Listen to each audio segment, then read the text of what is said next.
افغانستان سے ملحقہ قبائلی ضلع جنوبی وزیرستان کے مرکزی انتظامی شہر وانا میں مختلف سیاسی جماعتوں، سماجی و قبائلی تنظیموں پر مشتمل اتحاد امن پاسون کے زیر اہتمام جمعے کے روز ایک احتجاجی مظاہرہ ہوا اور ریلی نکالی گئی۔ وانا کی گرد و نواح کے مختلف گاؤں اور دیہاتوں سے تعلق رکھنے والے قبائلیوں نے جلوسوں کی شکل میں مظاہرے میں شرکت کی، جس سے متعدد سیاسی جماعتوں کے نمائندوں اور قبائلی رہنماؤں نے خطاب کیا۔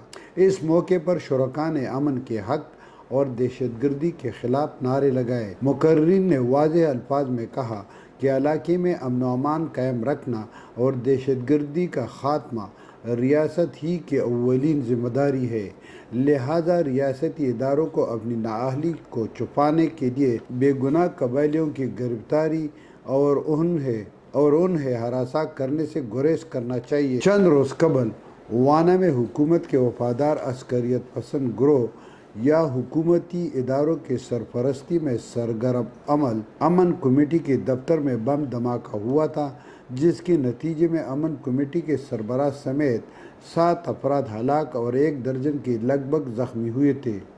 اس واقعے کے بعد حکومت نے ایک بار پھر قبائلی رہنماؤں پر دباؤ بڑھانا شروع کر دیا ہے۔ امن پاسون کے زیر اہتمام منعقد ہونے والے ریلی میں احتجاجی مظاہرین نے قبائلی رہنماؤں پر دباؤ بڑھانے کے اس عمل کی شدید الفاظ میں مذمت کی اور حکومت سے مطالبہ کیا کہ وہ قبائلی رہنماؤں کو جاری کردہ نوٹسز فوری طور پر واپس لے۔ احتجاجی مظاہرین نے ایک قرارداد کے ذریعے سابق ممبر قومی اسمبلی اور کالعدم پشتون تحفظ تحریک کے بانی رہنما علی وزیر کی گرفتاری کی بھی شدید الفاظ میں مذمت کی اور ان کی فوری رہائی کا مطالبہ کیا۔ بتایا جاتا ہے کہ علی وزیر پچھلے کئی مہینوں سے سکر سنگھ کے جیل میں قید ہے اور انہیں عارضہ لاحق ہے۔ امن کے حق میں علی وزیر کی فوری رہائی کے لیے نعرے لگاتے ہوئے امن پاسون کے زیر اہتمام ریلی میں سینکڑوں لوگوں نے مختلف بازاروں میں جلوس بھی نکالا۔